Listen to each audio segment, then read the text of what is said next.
Hey guys, welcome back to a new video. So ഇപ്പോൾ നമ്മൾ എവിടെ ഉള്ളത്?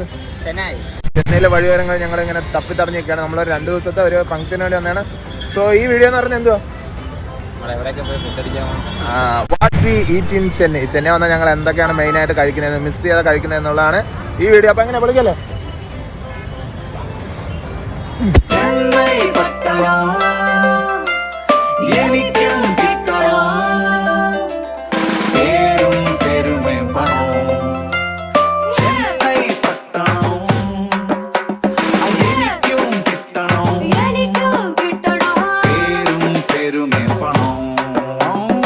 ഗായ്സ്, അപ്പോൾ നമ്മൾ ചെന്നൈയിൽ ചെന്ന കൺഫേം ആയിട്ട് ട്രൈ ചെയ്യുന്ന 2 സാധനങ്ങളാണ് ചെന്നൈ ബിരിയാണിയും പിന്നെ ചിക്കൻ പക്കോടയും. അതിൻ്റെയൊക്കെ മണമാകട്ടെ, സ്വാദാകട്ടെ, ടെക്സ്ചർ ആകട്ടെ, ഒരു രക്ഷയില്ലാത്ത സാധനങ്ങളാണ്. സോ ഇന്ന് നമ്മൾ ട്രൈ ചെയ്യാൻ പോകുന്നത് ഇതൊക്കെ തന്നെയാണ്.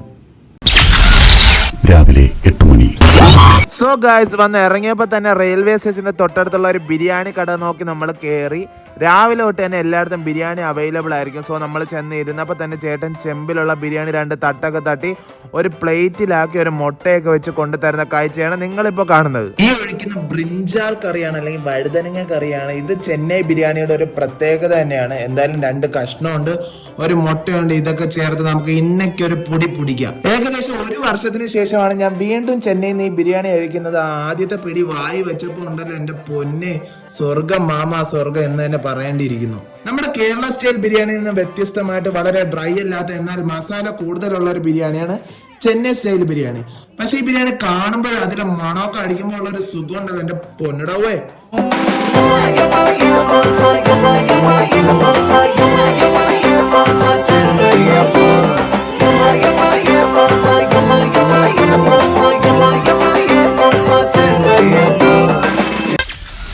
ഉച്ചയ്ക്ക് 1:45. ഹേ ഗൈസ്, അവിടെ നിന്ന് നേരെ പോയത് ചിക്കൻ പക്കോട കഴിക്കാനാണ്. ചെന്നൈയിൽ വന്നാൽ ഞാൻ ഉറപ്പായിട്ടും കഴിക്കുന്ന ഒരു സാധനമാണ്. നമ്മുടെ ആവശ്യത്തിനനുസരിച്ച് മസാല പുരട്ടി വെച്ചിരിക്കുന്ന ചിക്കൻ തൂക്കി അത് എണ്ണയിലിട്ട് പൊരിച്ചു തരുന്ന ഒരു ഐറ്റം ആണ്. ചിക്കൻ ഫ്രൈ പോലെ ആണെങ്കിൽ ഇതിൽ ഉപയോഗിച്ചിരിക്കുന്ന മസാല അന്യായ ഐറ്റം ആണ്. എൻ്റെ പൊന്നെ, ആ എണ്ണയിലിട്ട് പൊരിച്ചെടുക്കുമ്പോൾ ഒരു മണം വരും, അൺസൈക്കബിൾ. ഈ ഇരിക്കുന്ന ചിക്കന്റെ കാൽവിരലുകൾ അടക്കമുള്ള ഭാഗം ഫ്രൈ ചെയ്യാൻ വെച്ചിരിക്കുന്നതാണ്. അങ്ങനെ ഏകദേശം എണ്ണയിലിട്ട് ചൂടായി നല്ല ഫ്രൈ ആയി മൊരിഞ്ഞു വരുന്ന ചിക്കൻ പീസ് എടുത്ത് ഒരു പ്ലേറ്റിലായി കുറച്ച് സവാളയൊക്കെ ഇട്ടിട്ടാണ് നമുക്ക് കഴിക്കാൻ തരുന്നത്. എന്റെ മോനെ, ചൂടോടെ എടുത്ത് കഴിക്കുമ്പോൾ കിട്ടുന്ന ഒരു സുഖം ഉണ്ടല്ലോ, അതൊന്നും വേറെ തന്നെയാണ്. ഇതിന്റെ രുചിയും ഓരോ മസാലക്കൂട്ടുകൾ പോലും നമ്മുടെ അണ്ടകടാകം വരെ എത്തുന്ന രീതിയിലാണ് ഇവരിത് മേക്ക് ചെയ്യുന്നത് തന്നെ.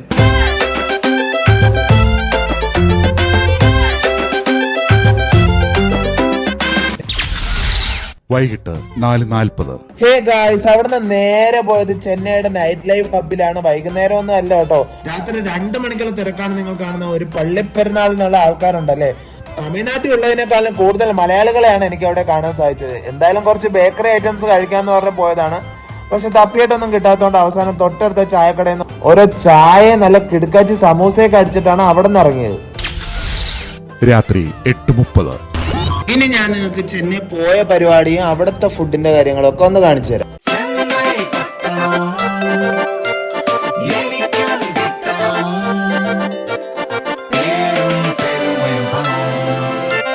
ചെന്നൈയിൽ പിന്നെ ബിരിയാണി ഇല്ലാത്ത ഒരു പരിപാടി ഇല്ലാത്തത് കൊണ്ട് തന്നെ ഈ പരിപാടിക്കും ബിരിയാണി ഉണ്ടായിരുന്നു. എന്തായാലും ഭാഗ്യവശാൽ ചെമ്പ് പൊട്ടിച്ചപ്പോൾ അടുത്തുണ്ടാകാൻ സാധിച്ചു. ചെമ്പ് തുറന്നപ്പോ വന്ന ആവിയിൽ ഞാൻ ഒരു നിമിഷത്തേക്ക് സ്വർഗത്ത് പോയെന്ന് ചിന്തിച്ചു പോയി. 65 ഒക്കെ കിടന്ന് തിളയ്ക്കുന്ന തിളപ്പ് കണ്ട. എന്തായാലും വാഴയിലേക്ക് ഇട്ട് ഓരോ ഐറ്റങ്ങളായിട്ട് വന്നുകൊണ്ടിരുന്ന ഇവിടുത്തെ ബ്രെഡ് ഹൽവ എന്ന് പറയുന്നത് ചെന്നൈ ബിരിയാണിയുടെ തന്നെ ഒരു സ്പെഷ്യൽ ഐറ്റം തന്നെയാണ്. ചിക്കൻ 65ന്റെ കൺസിസ്റ്റൻസി ആസ്വദിച്ചുകൊണ്ടിരിക്കുന്ന എന്നെയാണ് നിങ്ങൾ ഇപ്പോൾ കണ്ടുകൊണ്ടിരിക്കുന്നത്.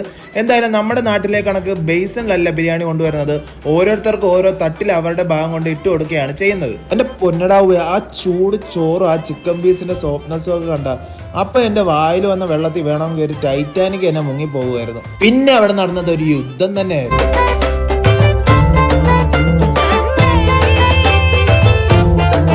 അങ്ങനെ 2 ദിവസം ചെന്നൈയിൽ ബിരിയാണിയും ചിക്കൻ പക്കോടയൊക്കെ കൊണ്ടുള്ള ആറായിട്ട് തന്നെയായിരുന്നു. സോ ഈ വീഡിയോ നിങ്ങൾക്ക് ഇഷ്ടപ്പെട്ടു എന്ന് വിചാരിക്കുന്നു. മറ്റൊരു വീഡിയോയിൽ വീണ്ടും കാണുന്നത് വരെ ബൈ ബൈ.